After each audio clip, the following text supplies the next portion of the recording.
My worst fears are that we, the field, the technology, the industry, cause significant harm to the world.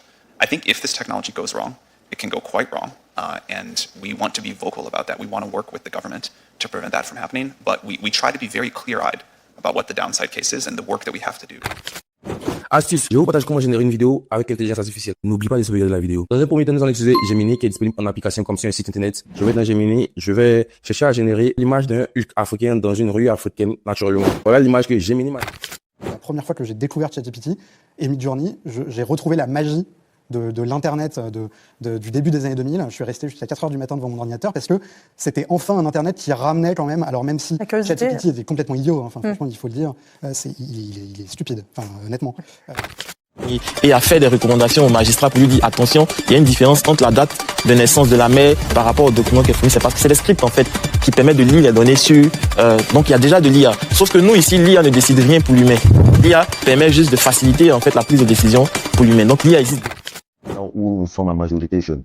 Donc, qui parle d'intelligence artificielle parle de nouvelles technologies. Qui parle de nouvelles technologies parle de jeunes. Ce sont nous jeunes qui utilisons l'intelligence artificielle. Ce sont nous jeunes également qui faisons des activités avec les nouvelles technologies. Donc, On répond juste 2 secondes, 3 secondes, et vous faites ça à longueur de journée.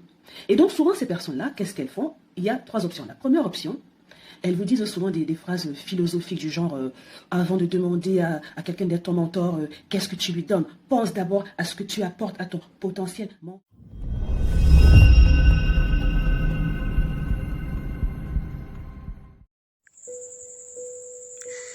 Depuis quelques années, sur le net, à travers les médias, les réseaux sociaux et autres, une expression revient à plusieurs reprises.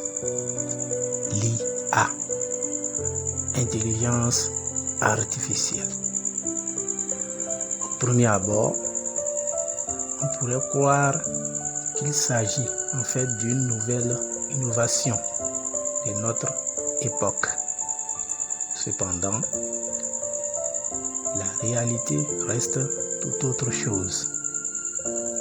Chose dont la plupart des gens ignorent et dont cette ignorance constitue enfin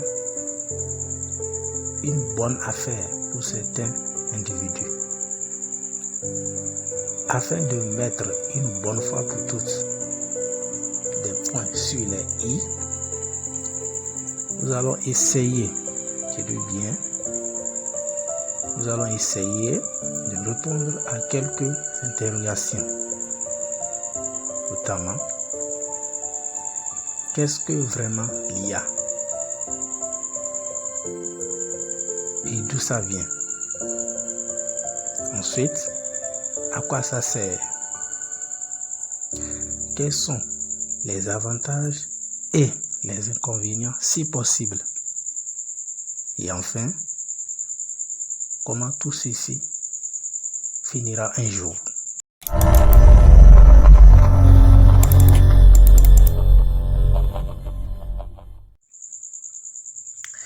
Par définition, l'IA, c'est un système. Et un système complexe mis en place pour pouvoir effectuer quelques tâches ou activités. Pour aller plus loin et en utilisant des termes, sinon un jargon simple à la compréhension de tous, l'IA semble, je dis bien semble, être proche d'un être humain, à une différence remarquable et unique près. Le fait d'avoir une conscience, la raison, les émotions, les sentiments, bref, plusieurs facultés innées qui sont ici ou qui représentent plutôt des traits rapportant aux caractéristiques de la façon d'être d'une personne.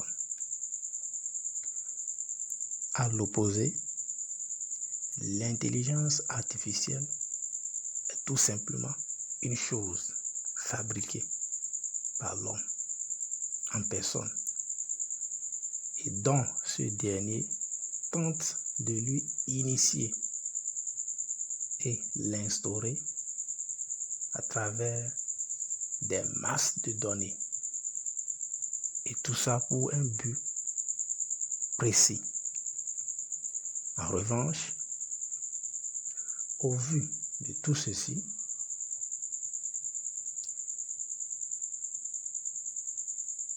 est-ce que cela reste une innovation nouvelle? Nous dirons non, pas du tout. Réfléchissons un peu un instant. Depuis l'Antiquité, dans le domaine de l'agriculture par exemple, on utilisait des outils tels que la houe, la hache, le coupe-coupe, etc. Ensuite vient un moment où on parle de la mécanisation, sinon de la modernisation agricole. Voici un autre exemple. En construction d'habitat, des manœuvres à l'aide des outils adaptés à cette activité-là peuvent faire des bétons avec du sable notamment, accompagné du ciment et de l'eau. Par la suite, de nos jours, on a des machines déjà qui sont spécialisées pour ces genres de tâches-là. Toujours, prenons notre exemple. L'envoi des messages s'effectuant soit par les oiseaux adaptés, soit par des lettres écrites à l'intermédiaire des postes qui existent toujours d'ailleurs aujourd'hui. Et c'est bien normal, car une copie, sinon il est difficile qu'une copie puisse remplacer l'original. Ce que je tiens absolument ici à prouver un peu plus tard. Certes, avec l'essor de l'IA, la transmission des messages prend une autre tangente suite à l'arrivée de l'Internet, les réseaux sociaux, les réseaux GSM, etc. Ensuite, je pourrais encore et encore citer plus de 1000 exemples remarquables surtout. Mais ce n'est pas l'objectif. De toutes les façons, en partant de ces quelques exemples énumérés, on constate que l'idée d'avoir l'IA avait toujours demeuré à l'état embryonnaire, ou soit sous une autre forme, en fonction de l'époque et de la science des générations.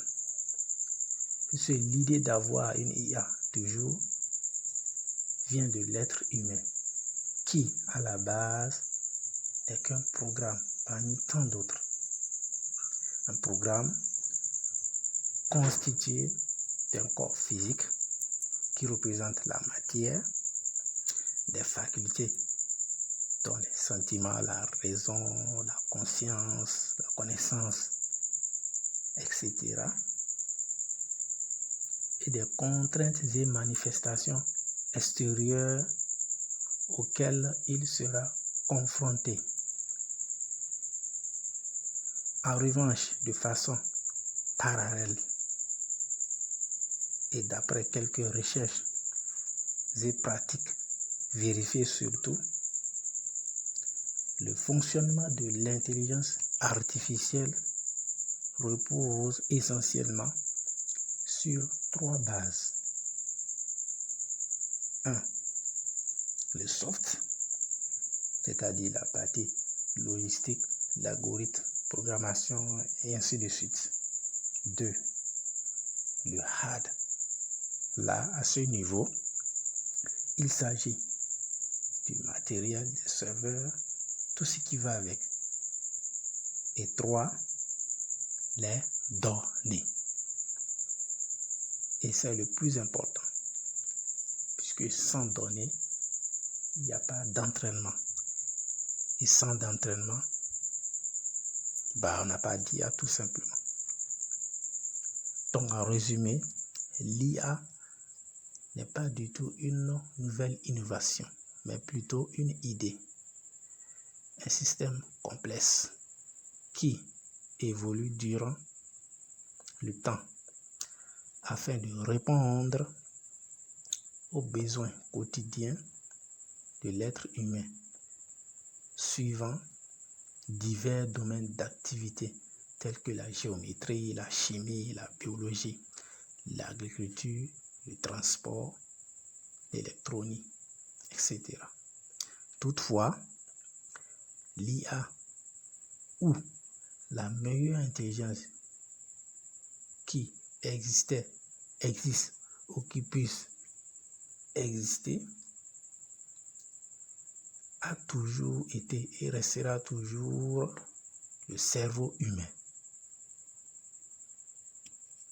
Le cerveau humain représente un grand ordi que l'humanité n'ait jamais connu.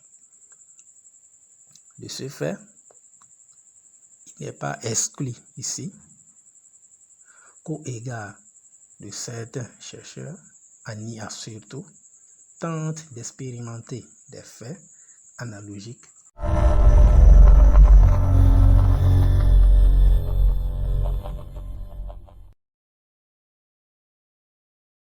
On parle de l'IA et de l'emploi aussi. Comment est-ce que l'IA peut remplacer certains emplois? Quelle est ta vision là-dessus? De mémoire, il est prévu que l'IA crée 98 millions d'emplois dans le monde et en détruise à peu près 63. D'accord, donc Là, c'est bénéfique. positif. Ouais. On a de l'IA dans nos vies depuis très longtemps. Siri d'Apple, c'est de l'IA. On a de l'IA inconsciemment, c'est Google Maps. Il y a cette phobie aussi de l'IA qui va remplacer les gens, mais moi je suis fondamentalement convaincu qu'il faut savoir maintenant, l'IA va transformer les métiers. L'IA va créer de nouveaux métiers. Et donc, en fait, il y a un remplacement. Il y a des métiers qui disparaissent, il y a des métiers qui sont créés. Donc, il y aura bien sûr des gens qui risquent de perdre leur boulot, qu'il faut accompagner pour qu'ils se recyclent. Maintenant, quels seront les boulots perdus en Afrique? À date, moi, je ne sais pas. Du Cameroun à la Côte d'Ivoire en passant par le Sénégal, de plus en plus de projets visent à doter l'Afrique de data centers et d'un cloud africain. Cela doit permettre au continent de mieux gérer ses données comme son environnement. Et pourquoi pas une intelligence africaine made in Africa?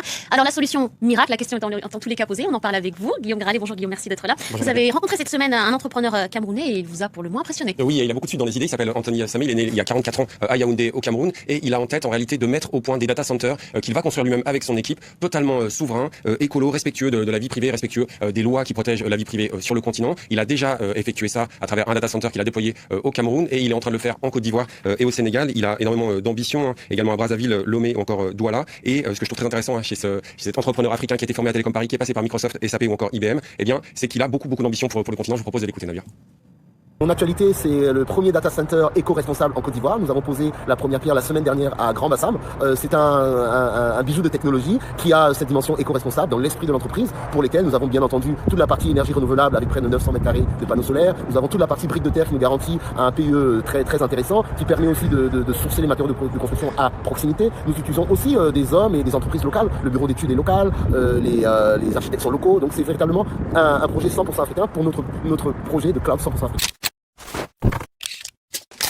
En Lingala, en Bambara ou encore en Peul. Et des questions du quotidien, on va pouvoir aussi réserver un taxi lorsqu'on est chez le coiffeur, lorsqu'on le voit là chez la dame à l'écran. Et puis on voit aussi un peu plus loin dans la démonstration un agriculteur en fait qui va poser des questions sur le temps qu'il va faire. Et ça peut être très utile, c'est-à-dire qu'il n'y a plus besoin d'être uniquement en anglais et en français. Et ça rejoint une initiative à la fois de Meta, d'OpenAI et d'Orange qui veut petit à petit, parce que pour l'instant il y a uniquement 2,3%, moins de 2%, moins de 2,5% pardon, du contenu disponible sur l'intelligence artificielle qui s'appuie sur les langues africaines. C'est vraiment dommage puisqu'il y en a plus de 2000 vous savez, qui sont disponibles.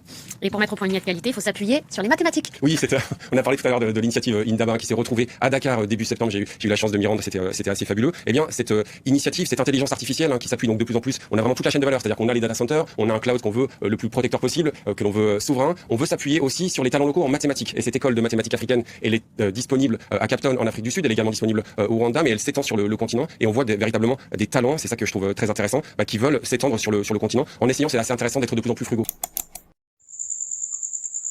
Comme tout outil technologique, l'IA présente à la fois d'énormes avantages et inconvénients. Bref, on peut comparer cela à un couteau à double tranchant. Autrement dit, pour pouvoir en profiter pleinement et convenablement surtout, il faut non seulement comprendre ce qu'est réellement l'IA, mais aussi comprendre son fonctionnement ainsi que ses limites.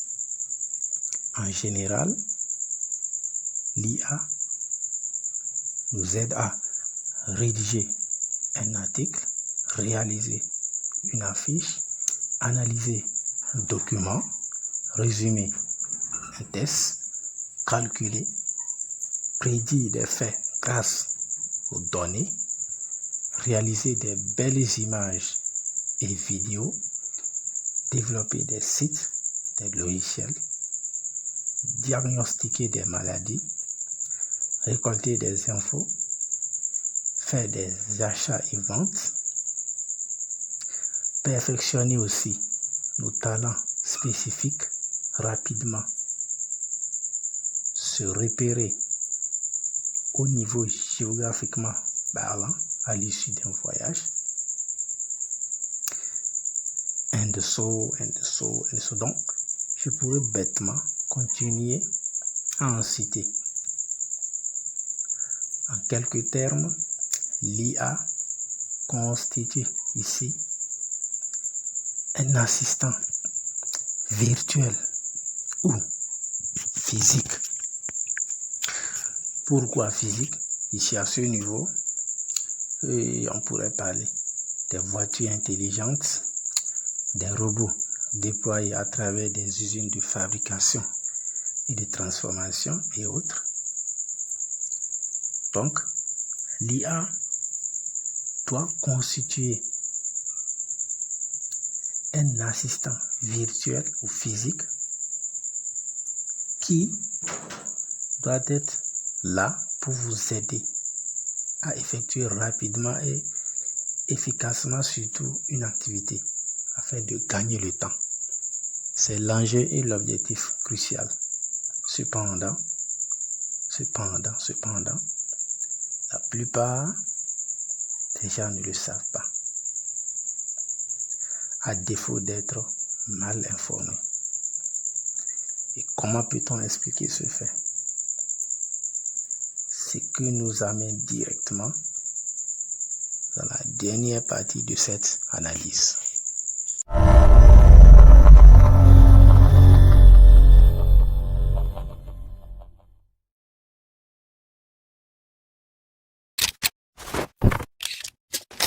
Mamanayo, c'est bien les nouvelles technologies là? Ouais. Y avait pas ça à mon époque. Mais Tantine, on va où là?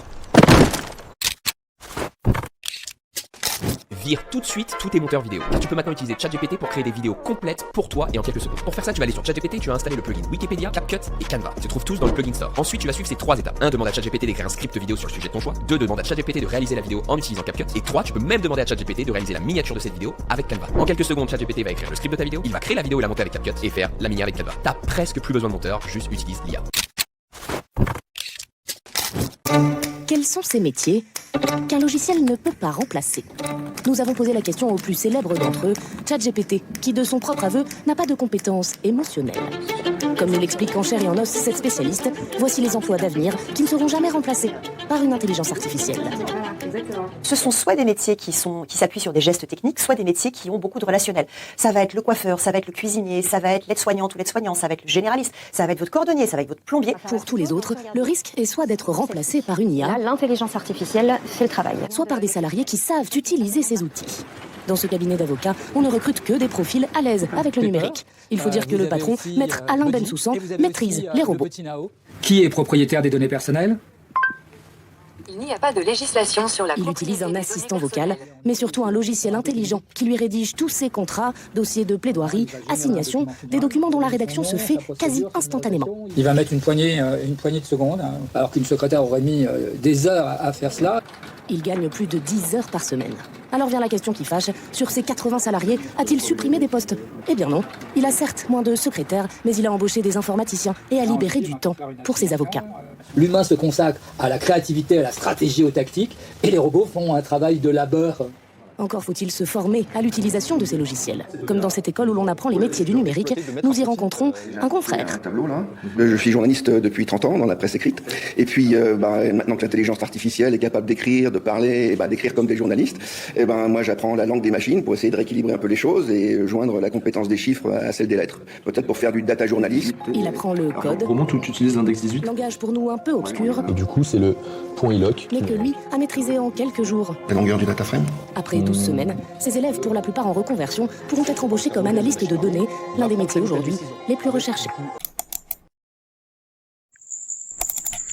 Durant l'Antiquité, l'être humain a voulu toujours être dominant, sinon conquérant, en passant notamment par l'origine des galères, l'époque de la loi de la jungle, l'esclavage ancien et moderne, sauf qu'il arrive un moment précis dont l'on ne s'attendait pas du tout. Un moment où même les esclaves finissent toujours par devenir les maîtres et les maîtres des esclaves. Et arrivé à ce stade, tout commence par basculer, car les règles, sinon les rôles, ont été respectivement inversés.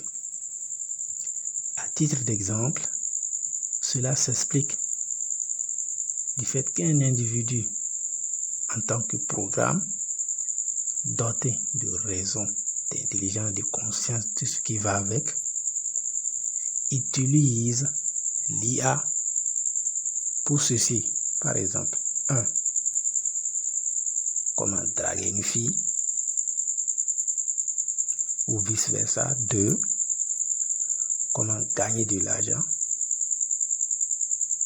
3.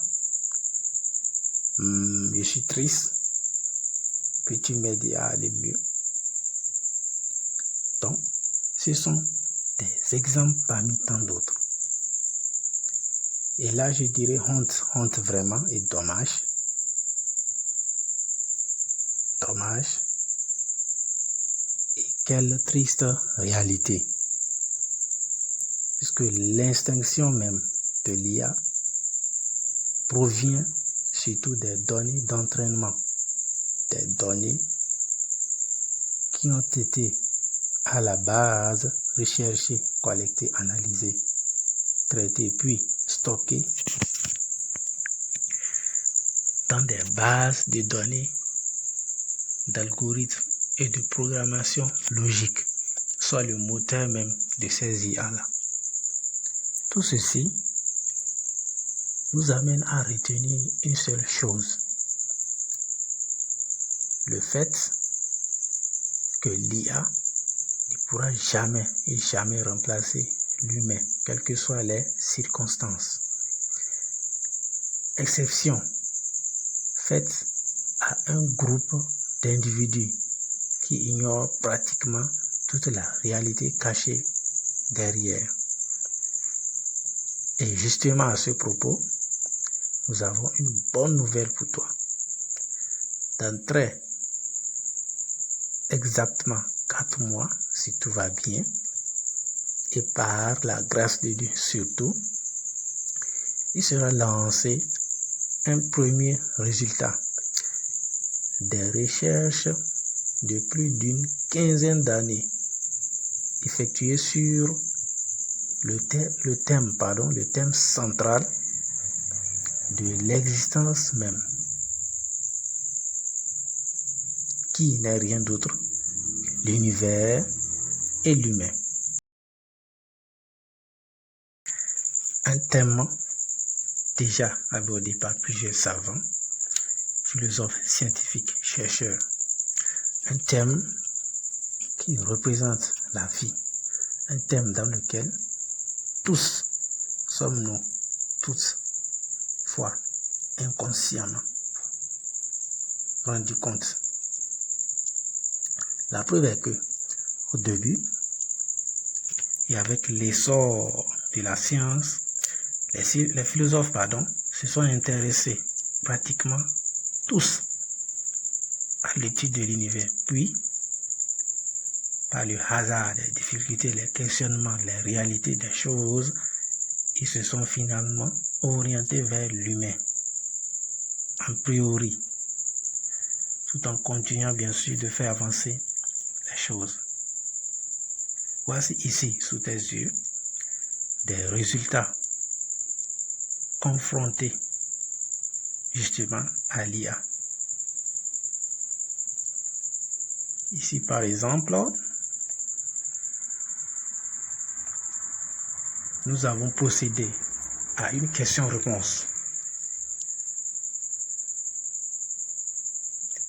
Tiens, par exemple, juste à l'essence de plusieurs préoccupations, arrivé à ce niveau. Et si on poussait le jeu plus loin, si on inventait cet ensemble maintenant, quel serait le premier nom magique que tu aimerais créer? Ça, c'est la parole d'IA.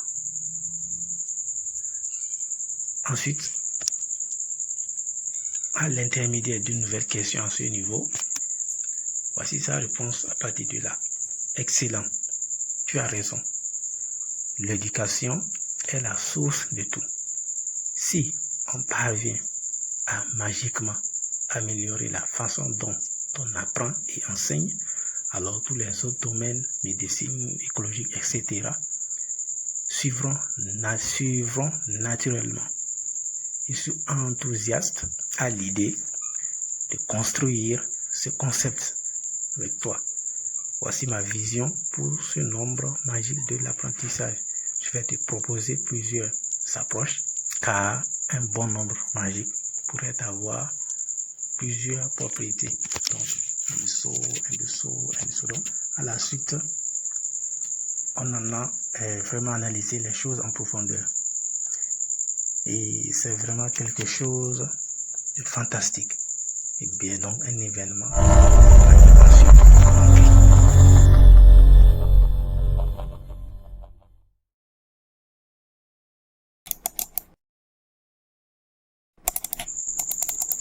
En définitive, en ce qui concerne l'intelligence artificielle, il est important de savoir d'où ça vient. Ça sert à quoi? Et enfin, qu'en est-il de son avenir? Il faudrait noter aussi que l'IA doit être appréhendée comme étant un assistant, car le mécanicien, l'électricien, le boulanger, le secrétaire ou la secrétaire et même l'informaticien, agréé surtout et averti, eux tous garderont toujours leur place dans cette société. Et si tu trouves qu'en ce 21e siècle, que l'aliénation engendrée par l'essor de l'IA soit un problème préoccupant, c'est que tu n'as rien compris du tout. Car je te promets d'ici 15 ans, ce serait plus pire. Parce que l'homme, en tant qu'un créateur lambda, sera par la suite esclavagisé. Je ne sais pas si ça existe. Donc, esclavagisé par sa propre créature, étant donné qu'il va sans doute mélanger